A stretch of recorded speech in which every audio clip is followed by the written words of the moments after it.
FirstRand. So now we're coming back to sunny South Africa, and this, of course, is a banking, insurance, and investment group with the big three chunks being First National Bank, Westbank, and then, of course, RMB.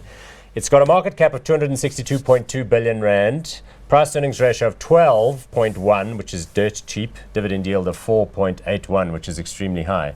The reason, though, we're talking about this one is that I don't know whether this is fair or not, but FNB has sort of positioned itself as the bank which has done the most to try and get customers out of the branches, accelerate this transition to electronic platforms and so on. Do you think that's a fair description, or do you think they're getting too much credit? Well, you must take this response from whence it comes.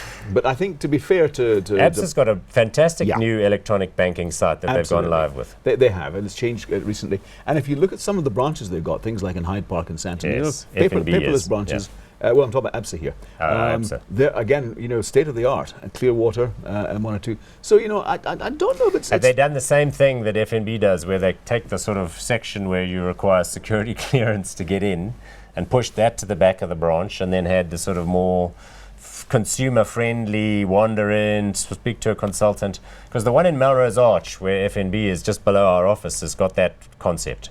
So if you want to go and get banknotes or something complicated, you can go in the back. Okay. Look, I'm not going to say yes or no, because I'm not a fan with that particular part of it. But I'm just saying, I think all of the banks here are definitely clamoring for that IT space. Yeah. And as far as the online reporting is concerned, they're doing more of their documentation internally. System challenges, though, remain a big concern for banks. They've got all these systems which have been built up over the years.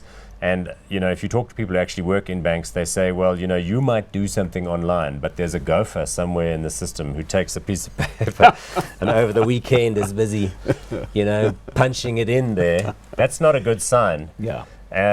Banks globally are trying to reinvent themselves, but I suppose you can't sort of turn all the old stuff off and migrate in one fell swoop to the new stuff. I think most banks, and as I say, I rarely go into any branches at all these days. I do electronic banking.